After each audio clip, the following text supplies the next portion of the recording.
नए वक्फ कानून को लेकर मुस्लिम संगठन और विपक्ष के लोग मोदी सरकार पर तरह तरह के आरोप लगाकर इस कानून को वापस लेने की मांग कर रहे हैं। विपक्ष की तरफ से सुप्रीम कोर्ट में कपिल सिब्बल और अभिषेक मनु सिंघवी कानूनी लड़ाई लड़ रहे हैं। सिब्बल और सिंघवी कोशिश कर रहे हैं कि इस कानून पर स्टे लग जाए, लेकिन 2 दिन की सुनवाई के दौरान सुप्रीम कोर्ट ने इस कानून पर स्टे नहीं लगाया। लेकिन कोर्ट को इसके कुछ प्रावधानों को लेकर सवाल थे।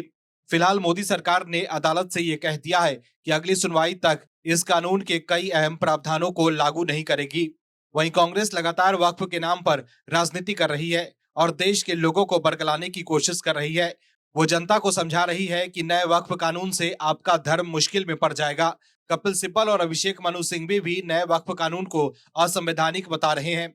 विपक्ष की तरफ से वो खुलकर मैदान में आ गए हैं। कोर्ट में तो वो केस लड़ ही रहे हैं, साथ ही कोर्ट से बाहर भी इस कानून के विरोध में खूब बयानबाजी कर रहे हैं। विपक्ष की सोच है कि कानूनी लड़ाई लड़ने के साथ सड़क पर भी जनता मोदी सरकार के खिलाफ विरोध प्रदर्शन करे, ताकि वो सुप्रीम कोर्ट पर भी दबाव बनाने की कोशिश करें कि ज्यादातर लोग इस कानून के खिलाफ है। लेकिन विपक्ष के लोग जनता को समझाने में बिल्कुल विफल हो जाएंगे, क्योंकि विपक्ष की राजनीति को परवान चढ़ने से पहले ही बीजेपी ने मास्टर स्ट्रोक चल दिया है।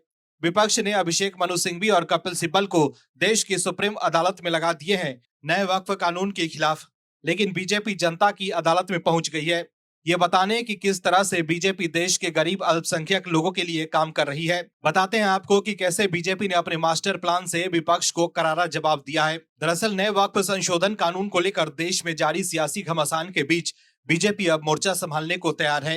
विपक्ष और मुस्लिम संगठनों के विरोध के बीच बीजेपी 20 अप्रैल से 5 मई तक देश भर में वक्फ संशोधन जन जागरण अभियान चलाएगी। इस अभियान के जरिए पार्टी वक्फ कानून में किए गए संशोधनों की व्याख्या करेगी और मुस्लिम समाज के बीच जाकर सच्चाई बताने का दावा करेगी। बीजेपी अब वक्फ संशोधन कानून को लेकर विपक्ष के हमलों का जवाब देने के लिए मैदान में उतर चुकी है। इस अभियान के तहत बीजेपी के नेता और कार्यकर्ता विशेष रूप से मुस्लिम समाज के बीच जाकर ये समझाएंगे कि नए वक्फ संशोधन में ऐसा कुछ भी नहीं है जो किसी धार्मिक स्थल को प्रभावित करता हो या समुदाय की आस्था को चोट पहुंचाता हो। दिल्ली में आयोजित पार्टी की बैठक में राष्ट्रीय अध्यक्ष जेपी नड्डा, केंद्रीय मंत्री किरण रिजिजू और बाकी वरिष्ठ नेताओं ने देश भर से आए पार्टी के कार्यकर्ताओं को संबोधित किया। बैठक में तय हुआ है कि विपक्ष और मुस्लिम संगठनों के द्वारा इस मुद्दे को हिंदू बनाम मुस्लिम का रंग देने की कोशिश की जा रही है, जबकि संशोधन का मकसद केवल पारदर्शिता और निष्पक्षता बढ़ाना है। कार्यकर्ताओं को प्रशिक्षित किया जाएगा कि वे कैसे मुस्लिम समाज को तथ्यात्मक जानकारी दें और राजनीतिक भ्रमजाल को तोड़ें। पार्टी का फोकस खास तौर पे गरीब पासमानदा मुस्लिमों और महिलाओं पर रहेगा। वहीं बीजेपी के राष्ट्रीय महामंत्री संगठन और राज्यसभा सांसद राधा मोहन दास ने कहा है कि पूर्व प्रधानमंत्री मनमोहन सिंह के समय में कई संपत्तियों पर अधिकार किसी और का था, पर प्रधानमंत्री नरेंद्र मोदी के समय में वक्फ की जमीनों पर मुस्लिम समाज का हक है। उन्होंने कहा कि मुस्लिम समाज को सच्चाई बताई जाएगी। बीजेपी अपने कार्यकर्ताओं, अपने अल्पसंख्यक कार्यकर्ताओं के साथ कस्बे में घर घर जाने वाली है, 4 पेज का पत्र बांटने वाली है, अधिनियम समझाने वाली है। जिन मुस्लिम रहनुमाओं ने जमीनों पर कब्जा किया है, आगामी 5 दिनों में ये कार्य खत्म होगा। मुस्लिम समाज के घर घर में पर्चा बांटेंगे, अखबारों में विज्ञापन देंगे।